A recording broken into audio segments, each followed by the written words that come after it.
that shit.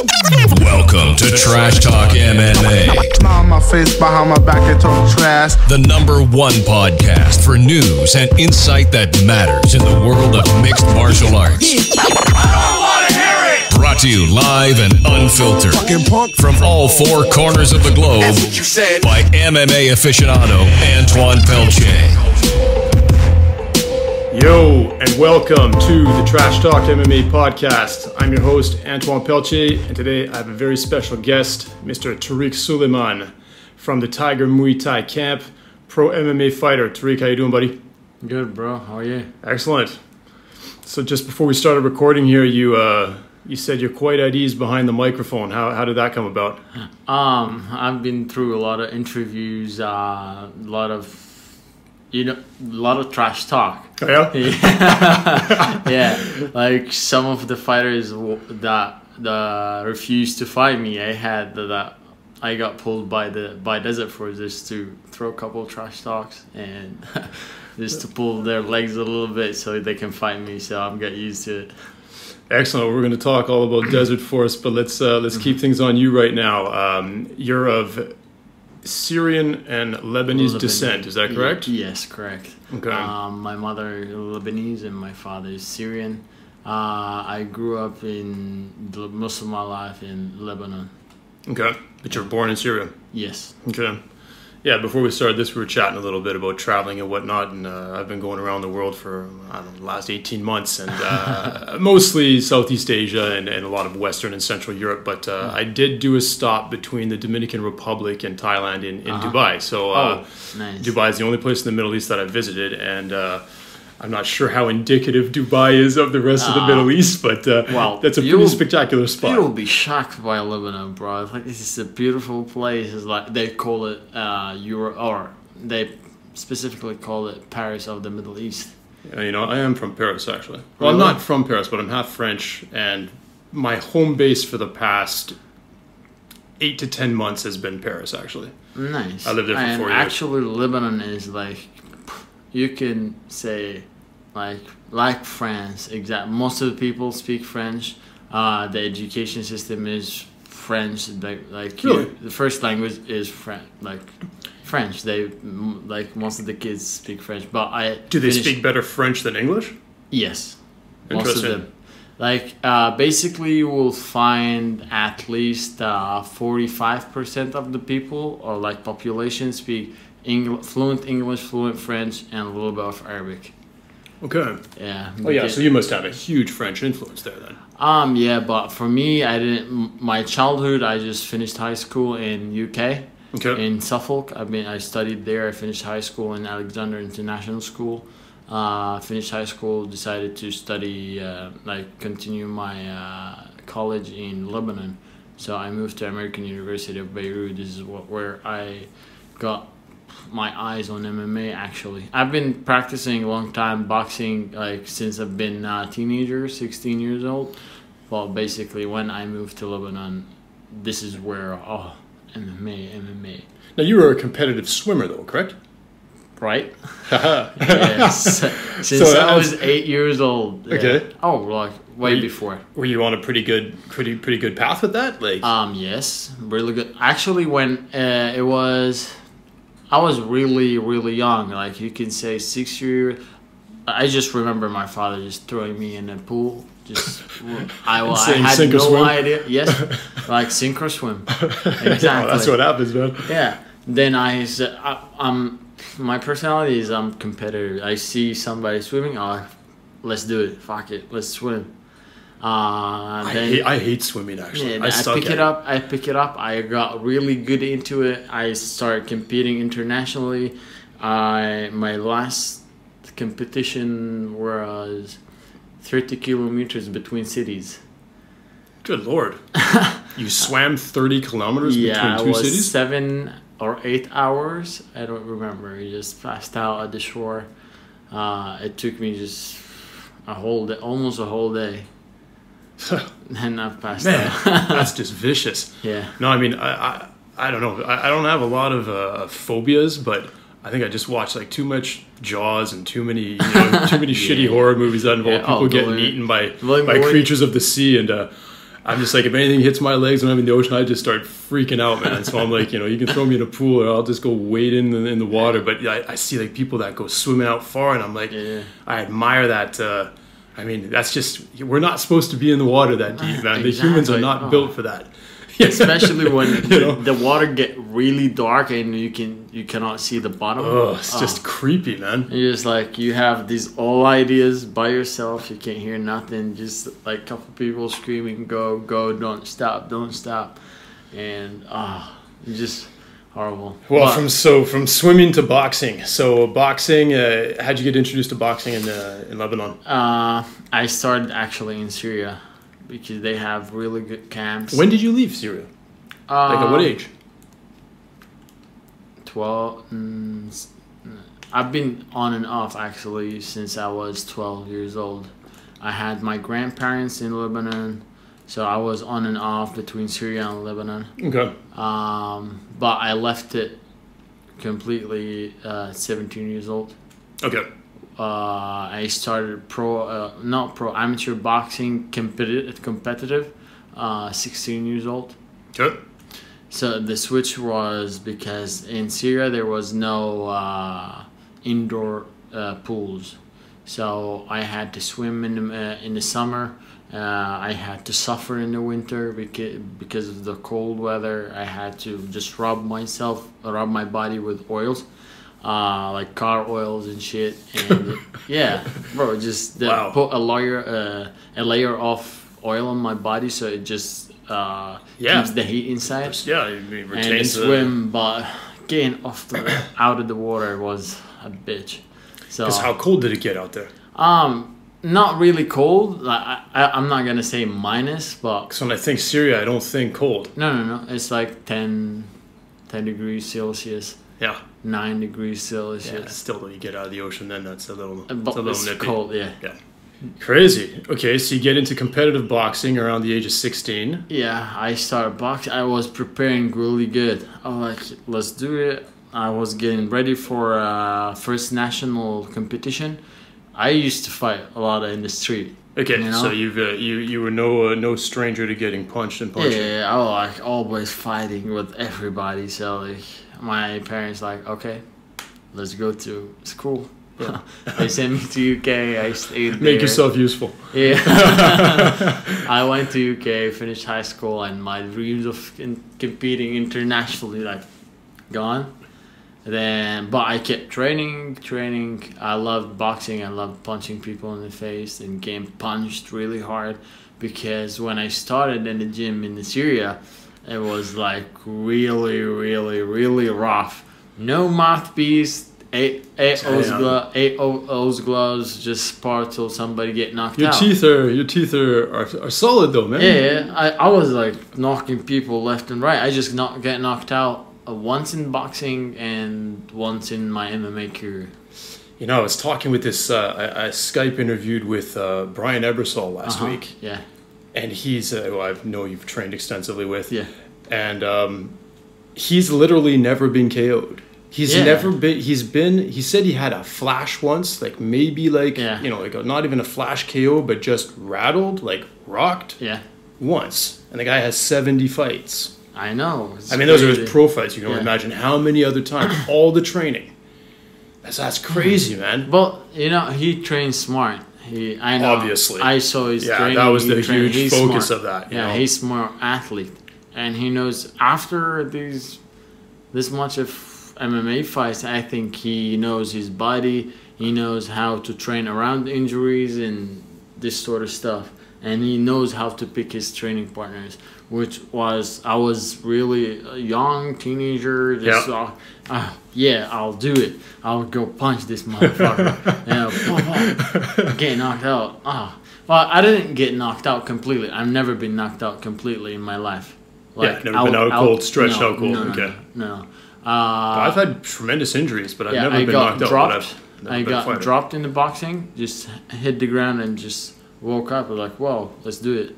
Good. Keep going. And in my MMA career also, I guess I had a shitty camp, got sick, caught with a punch, and I woke up right away. I was like, once the ref stopped it, I was like, no, I can keep going. He's like, no, buddy, you're out. Like, okay. Yeah, check the replay. Yeah. So how'd you make the transition to MMA? First of all, wait, let's back up a little touch. Yeah. In Syria, in Lebanon, is there MMA? What's the exposure there? There's no MMA. When I started MMA, there was no MMA. Okay, because I know you also train out of Manic Factory Gym in Lebanon. Now, yes. Is that an MMA gym? Now MMA gyms are picking up like crazy. MMA is like a virus. It's just spreading really, really, really fast, especially in the Arab region. Arab people likes to fight. Yeah. I mean, it's just something you guys have been doing forever like to fight and will do forever. Yeah. They fight politically. They fight in the street. They fight everywhere. Why not put two in the cage from different countries and let everybody watch it? I recorded my last fight, 44 million view. What? Yeah. What do you mean? Like your last fight in Desert Force had 44 million eyeballs on it? Yes. How did they get those numbers? Like, how do they know those numbers? On TV. That's crazy. Because I was live. And I had people in Syria going in the street protesting after I won. I didn't protest, just celebrating. Yeah. Like, damn. Yeah, because I was the first to be a Brazilian out of a region. So, in what year do you feel that MMA really started popping off in the Middle East? Last year. Yes. When were you able to train in a qualified gym there? Like starting what year? When I started? Yeah. Well, when I started, I didn't fight in Desert Force. I started fighting in Cage Warriors. Which is an English organization. I had no background of anything but boxing and kickboxing. Kickboxing. So you were taking Cage Warriors fights with no ground game? No ground game. Awesome. And I fought a purple belt. My first fight. How'd that go? Beat him up 3 rounds. Yeah. What's the expression? You hit you hit a purple belt in the face and he becomes a yellow belt? He mounted me actually for a minute and a half. Okay. And I was like, okay, I'm not letting you go. I was like, stay tight till the rest up. Yeah. Just wrap your arms around him, keep him close, make the ref stand it back up, and then continue to stand and bang. Hammered him. Yep. I'm like, okay, I'm gonna knock you out. Yeah. Did you watch the UFC fight yesterday? It was Damian Maia against Ryan LaFleur. Oh yes. God, it was just it was so hard to watch, but it was just get taken down, smother for 25 minutes. Unreal. Jiu-jitsu, Damian Maia's jiu-jitsu is just unreal. I was just watching textbook, beautiful jiu-jitsu. Just so nullifying. Yeah. He's so fluent on top. He's like whatever the other dude does. He's 2 steps ahead, 2 or 3 steps ahead. Exactly. Just like playing chess. Okay, do whatever you want. I'll take my position and just smash you again. So you did some boxing, you did some kickboxing. From there, you got MMA fights in Cage Warriors. Yes, I got 3 wins in a row. Okay. Obviously, after were these pro fights? Semi-pro. No, okay, because those aren't on. I was looking at your record. Those aren't included on your pro record, are they? No, on my pro. No. Okay. But it's on Sherdog. Now they count semi-pro as fights. Okay. That's what Joe Rogan said once. Because people are taking too many amateur fights to step into pro. Right. And Cage Warriors rules are almost the same as pro, just no elbows or no twisting submissions. Like you cannot neck crank or you cannot heel hook. Okay. But all straight leg locks. I fought 3 times, straight 3 wins. Then I got an offer to do the promo for Desert Force and fight for the first Desert Force on NBC Action. It was Desert Force 5, and I got another win. So I was on a 4-winning streak.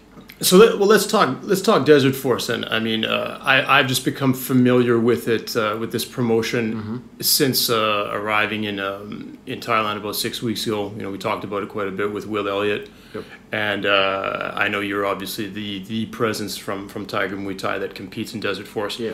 Talk about the promotion a bit and how you got involved with them.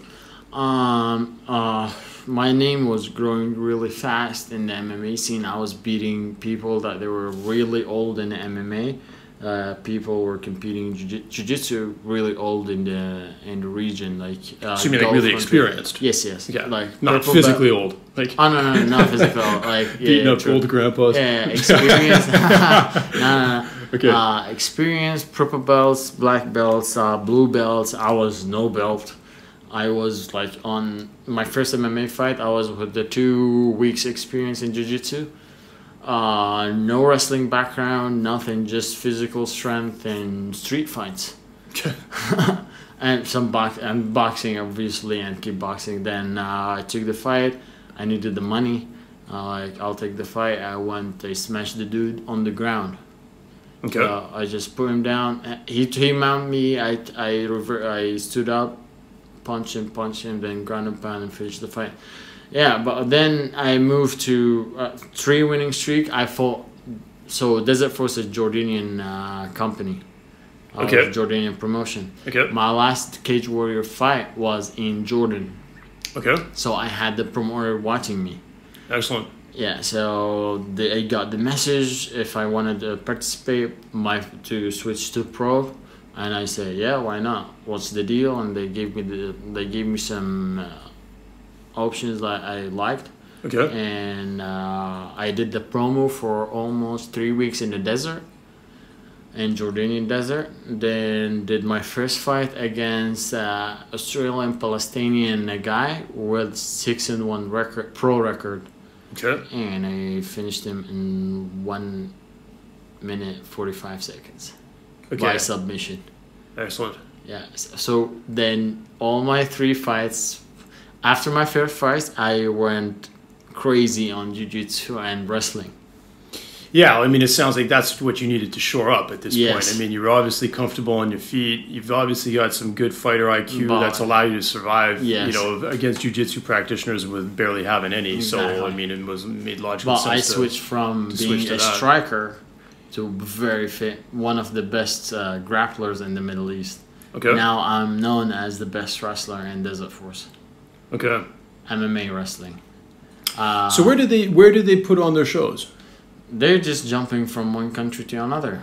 They had 2 in Abu Dhabi, 1 in Dubai, 2 in KSA in Saudi Arabia, 4 in Jordan. How many shows have they done? One in About 18, Bahrain. 19 shows or something like that? Now we are talking about 16. Okay. Desert Force 16 happening tomorrow. I'm fighting on Desert Force 17 in May. Oh, excellent. Yeah. Okay. So do you know what date to... 11th. May 11th. Yeah. Okay. So, and where will that be? It's going to be in Jordan again. Okay. They've been away from Jordan for the past 2 years. They've done in Bahrain, Qatar, UAE. Yeah, just jumping from one city to another. And they're growing really, really fast. That's impressive. Will had nothing but good things to say about the guys who have started that operation, and that they've just taken over seemingly overnight. Like they just came in there and busted their ass to put something together, and that it's just picking up huge steam. Yeah, it's like it was crazy. Once it was on TV, like NBC Action, NBC Group is the biggest TV channel in the region. Okay. It's free. In every house, everyone watch it and just put it there for the people to. They started their own reality show. They have the house, they have the fighters. Okay. So what is it? Is it like an Ultimate Fighter? Yes, exactly. Okay. But with some difference, like we have to speak Arabic for the Arabic audience. Okay. The rounds are 3 rounds, 3-minute rounds. Not like 2 fives and 1 tiebreaker. No. Well, I mean, what rule set does Desert Force use? Do they use like the unified MMA rules? Okay. Yeah. Okay, so then what's the connection with Tiger? Once I moved... So you took that fight in Desert Force. You weren't part of Tiger Muay Thai at that point. No. I took... So you want me to talk about my career, like... I mean, but basically, once you got into Desert Force, how many fights did you take there before 4 coming to Tiger, or what was the connection there? 3 fights. Okay, So I came to Tiger 2013. Okay. June 2013. Before that, I had 3 fights. I won 2, lost 1. I won my first fight, get KO'd second fight, and won the third fight. After that, I just decided I need a proper camp. I need to be different than the other Arab fighters. I need to be really professional. I want to step it up. They gave me this job. I need to spread the message to teach people what is MMA. Yeah. Same what UFC did before with their athletes. Desert Force want from us to the Arab audience to explain what MMA. We are educated people. Yeah. We are athletes. We are. They want you guys to be ambassadors Yes, of the sport and their exactly. promotion. Yeah, well, that's cool though, because at least it ties you really close to the promotion, and there's some give and take there. There's some Exactly, value yes. in the promotion, working with you guys, and you guys working with them. Exactly. So I had my first fight, won. Second fight, lost. As I said, on the third fight, I said, if I win it, I'm gonna make some cash, book my flight, come to Thailand. Okay. I had the option between Phuket Top Team, Tiger Muay Thai, and then I just walked in Tiger Muay Thai. I just was first look. Like, yes, I'm here. I'm here. Okay. And since then, I've been. I got injured after that. So Yeah, I know you had a really bad knee injury. yeah, at first fight with Tiger. Yeah. Yeah, first Sounds fight. like you're a little too tough for your own Oh good in my that god! one. Huh? Oh, like holy shit! First fight, I was like, I obviously finished my camp here 2 months. First months, I paid my months, and then I said I want a team. I want to be in a family. I want to be in a team. I want to feel. I felt it here. I want to be here. So. I mean, you showed up as just a guest, though, right? You were Yes, like, I I'm just showed here up to like a train. guest. Yes. And then how quickly did it become apparent that you were fitting in really good with them and that they wanted to sponsor you? I just busted my ass training. So just you worked your ass off. Yeah, then the world, like, here, this small community, just the word just spread. Yep. I was working really hard. People start calling me Beast. I was training with the FW with my strength and conditioning program. They put in really good words for me because I was like really working hard. I showed really improvement, and I just switched to another athlete here. Okay. Then I trained really hard with Roger. My wrestling was like, as I said, I was obsessed on being the better wrestler, the better grappler, because I thought I had the striking part. Then I got obsessed on the grappling part, so I became the grappler. Then Brian. Yeah, Roger, that must have been an awesome working with Brian. Because for you, I mean, he's such a brilliant grappler. Yeah, And if you were hungry to learn there, you must have just been Exactly. fiending to spend time And with so Brian. I was here just feeding, like just learning. It's just like, and Roger said, so how a hard worker I am, and which I spoke to all. I said, hey, I'm not asking for anything. Just let me be part of the team. Once I get results, we can just improve it. I said, like, okay. When first fight, popped my knee. 6 months. So did it get hurt because you took a strike to it, or did you No. throw it out yourself in the fight? Because knee injuries happen in so many weird ways. In MMA, First minute, I was fighting one of GSP's sparring partners. Sparring partners. He was trying to take me down. I defended the takedown. Actually, I was trying to reverse the takedown. He picked me up. Okay. I defended the throw. I pushed his head. Once I landed on my foot, it was like sideways, and my shin went out, my thigh went in, and I said, like, okay. I felt right away my knee popped, but I didn't. I was okay. Let's keep going. I'll just box. Then I got him with a really hard kick, basing on my injured leg, and just. The knee just twisted dude, that again. sounds horrifying. Yeah, I dropped like right away, and everyone knows how my knee was. My knee popped, and my jiu-jitsu were better. I swept him, tried to take the back, but my knee just also gave up. Like it was giving space every time I tried to lock. I got him in an armbar, tight armbar. Also, my knee gave up. Another kick, my knee twisted. Dude, you just shredded the crap out of it. Yeah, I just kept going though. The ref was Yves Levine. Yep.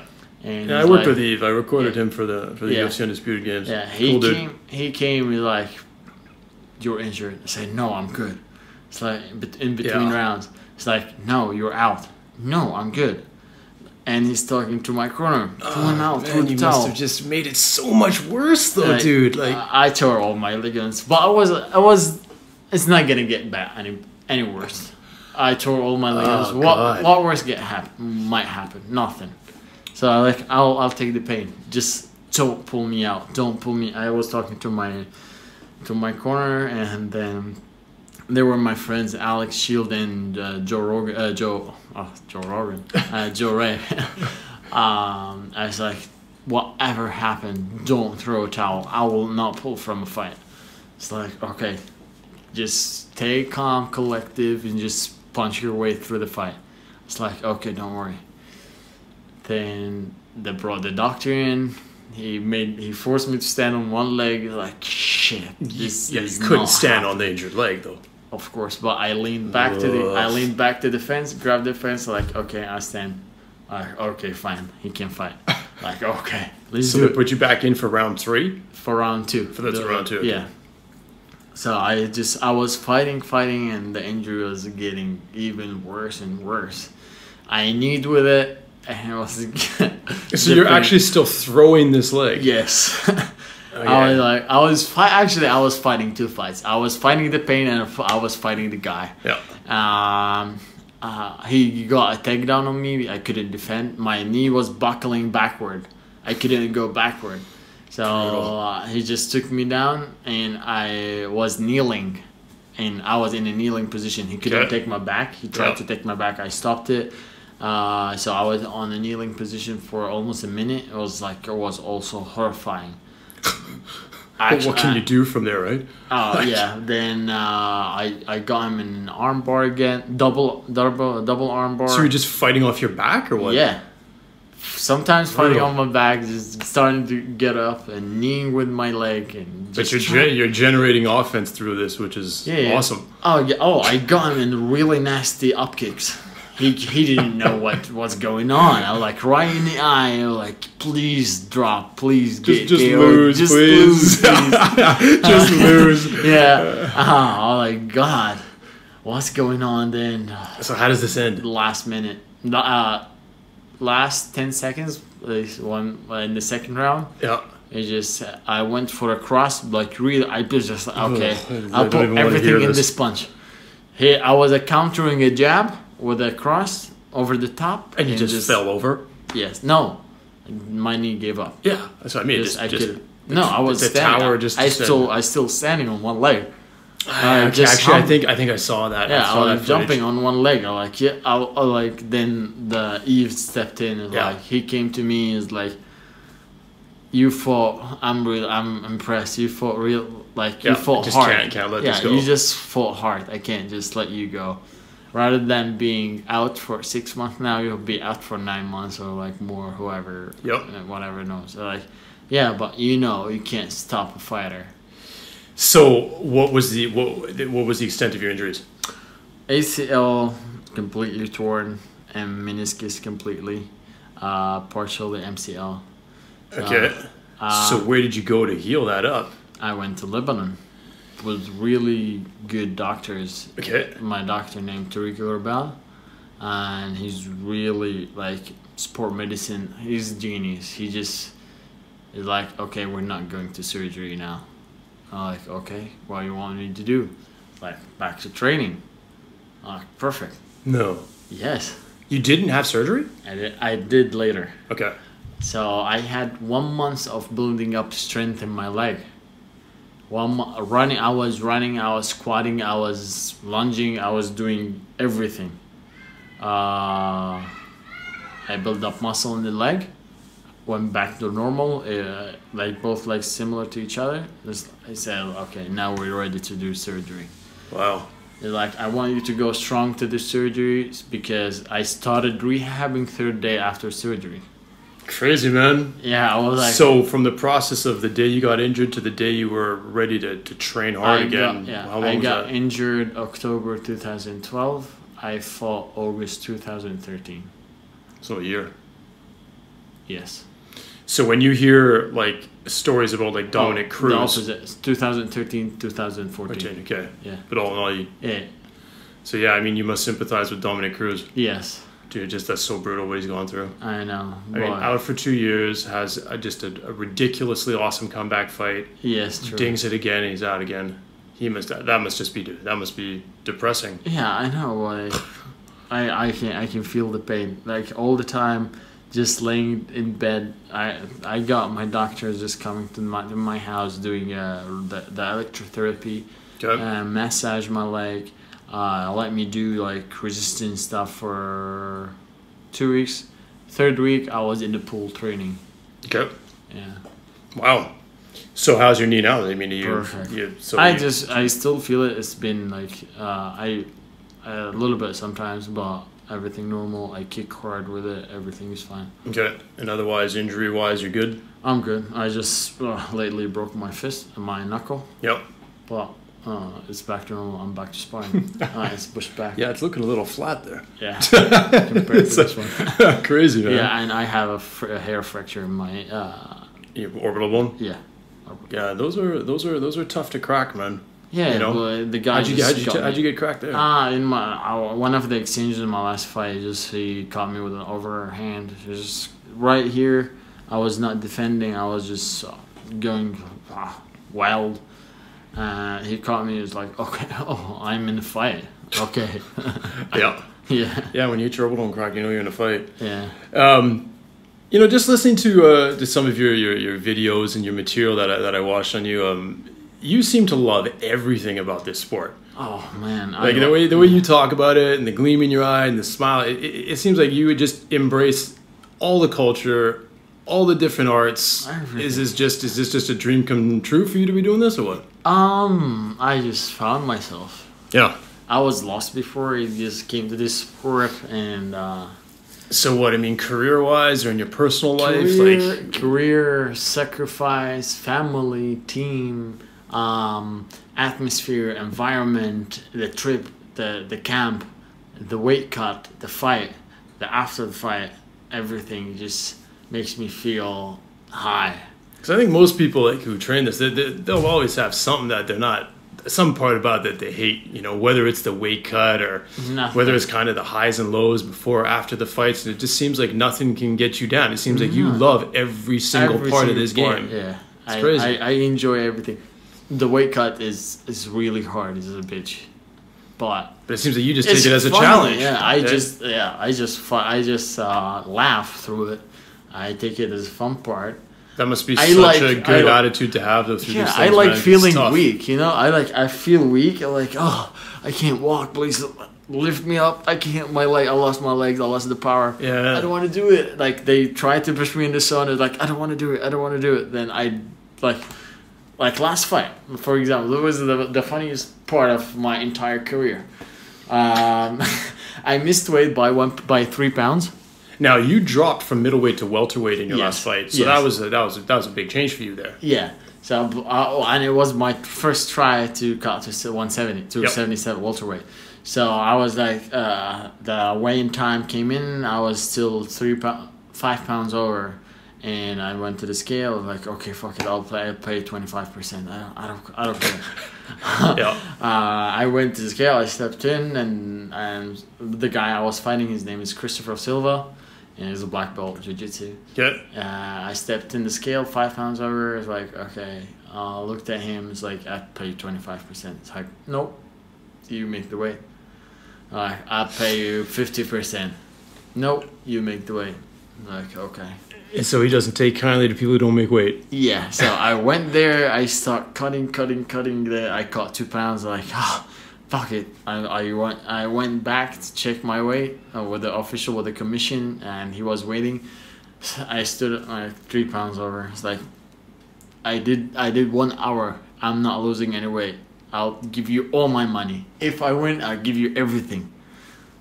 No, make weight. It's like, what a fucking bitch. I'll fucking kill you. I'll start fighting. I was naked, holding the towel. I fucking kill you. I'm like, what a fucking bitch. Being the athlete, bro. We're in the same shit together. You have some time to recover. I'm still fucking cutting weight. Look at me. I'm you're dehydrated. Dehydrated, yeah. Yeah, the doctor came and checked my blood pressure and was like, no, you're not cutting weight anymore. I was like, so they prevented you from cutting anymore? No, they gave me more time. Like, okay, you can start cutting. You can keep cutting till next morning.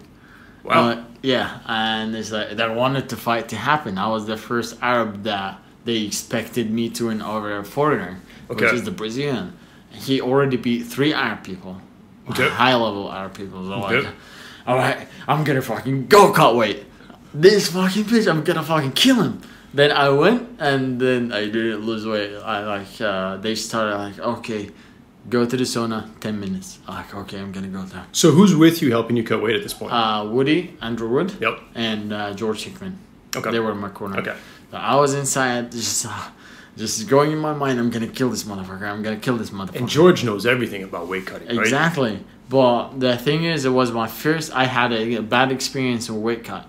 So I was really a little bit worried about taking this 3 pounds away because I wanted to perform good and lose money rather than lose the fight.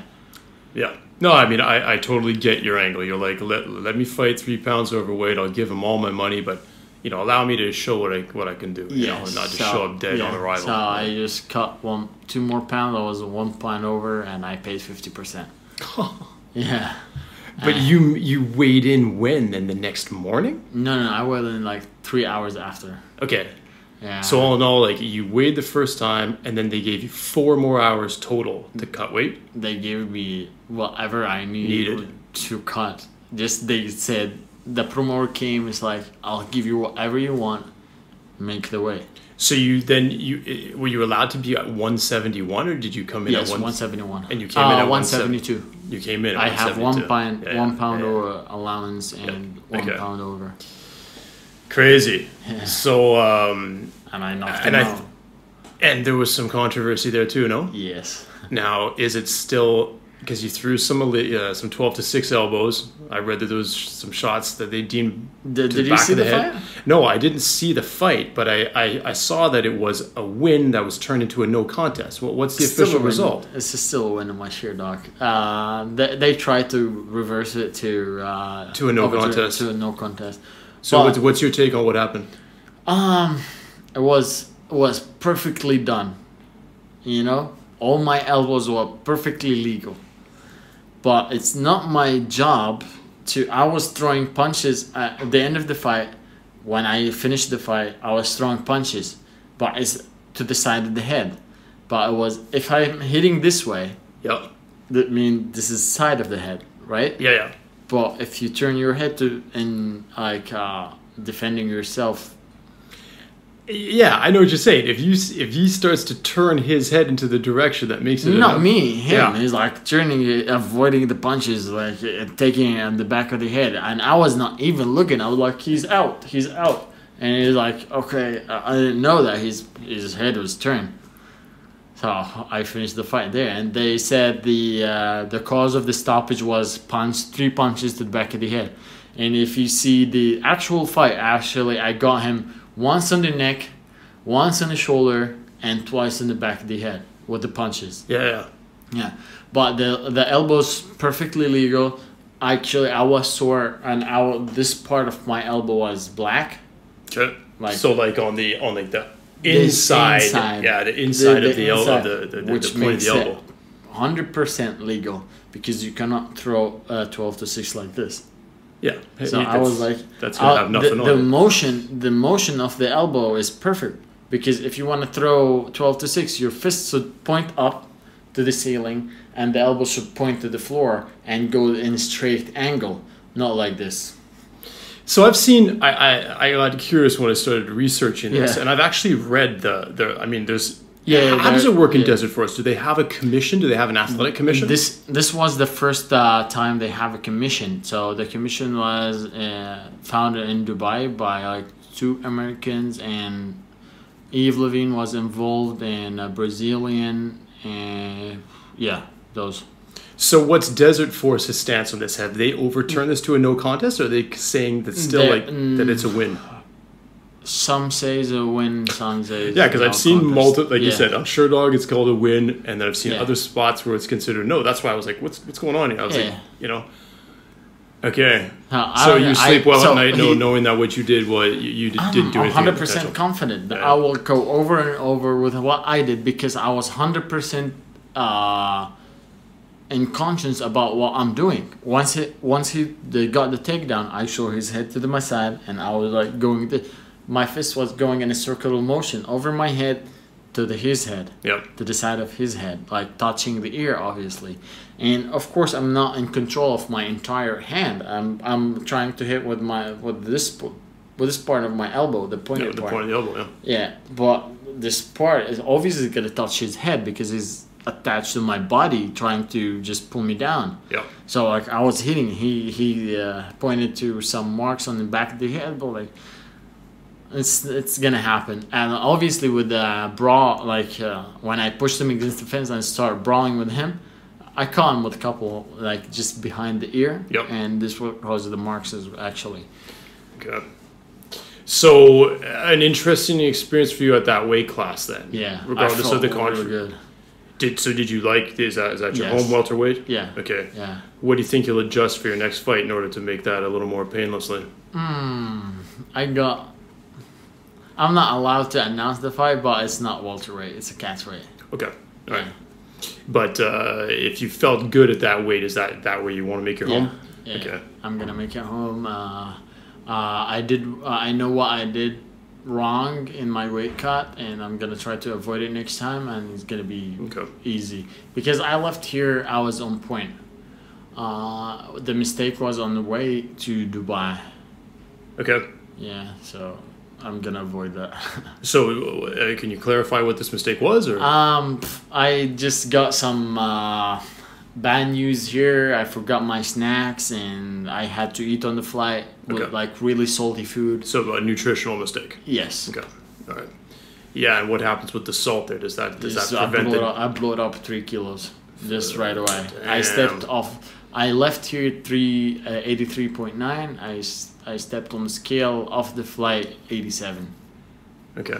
Yes, exactly. 86.9, 86.8. So you also seem to make cardio and conditioning a huge part of your game. Would you say that you're I want that's a major priority for you? Yes, yeah. I'm obsessed on my gas tank. I want to overwhelm any opponent I have, because I know what they lack the most. Not the talent, not the heart, but the conditioning. So that's something that you can control, right? Yes. I mean, that's something that if you keep working at it, you can just get better and better and better. Exactly. This is what I'm doing. This is what I found the weakest link between all local, most international fighters. The cardio game. Yeah. It's like, okay. Well, I mean, look at the guys, right? Look at Cain Velasquez compared to other heavyweights. Look at GSP compared to other welterweights. Everybody. You know. So I think it's like key factor is gain a solid win. And if I can go from 0 to 100 in split seconds and get them tired, then I go back to 0 and like with normal heart rate, perfect. So I can explode every split seconds from 0 to 100, and my heart rate is steady. So perfect for me.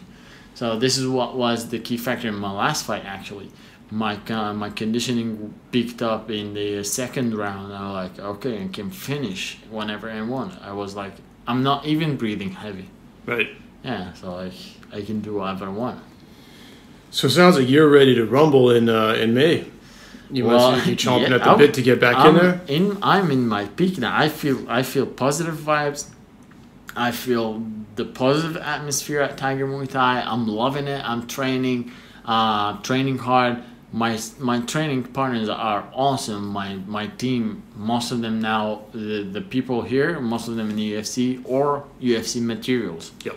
So I'm just feeling really confident about myself, about my team and career. So why not rumble? Ideally, how many times a year would you like to fight? 5. Because you fought in February. I fought August, February, and now May. Okay. So I'm targeting July, August, and October. Okay. Yeah. Just gotta stay healthy and you're good to go. Yeah, as long as I'm healthy, I'm gonna just get back to work. Would you need to take all those fights in Desert Force? I am in two fights contract. The next fight is gonna be the end of my contract with extension of 2 fights probably. Yep. But I would love to just see my options and just examine it with my team. Probably jump into a bigger organization, but who knows? If they give me a better offer, I will just stay. Okay. But the main goal is always the UFC. Okay. Yeah. And I mean, obviously, you'd probably have some options with ONE FC as well. I don't mind. I would love to try ONE FC if they give a really good deal. I don't mind. I just want to compete. I just want to fight. Yep. I love the fight. Every time I'm in the locker room and just start warming up, I'm like, what I'm doing here? I don't want to fight. Why am I going to get hurt? Then I walk in and like, I'm going to do it again. Yeah. I step out, I get a win, I get my hand raised, I step in right away. I find the promoter, hey, I'm ready to go in May. Yeah. Book me in. Yeah, that's the way to do it, man. Yeah.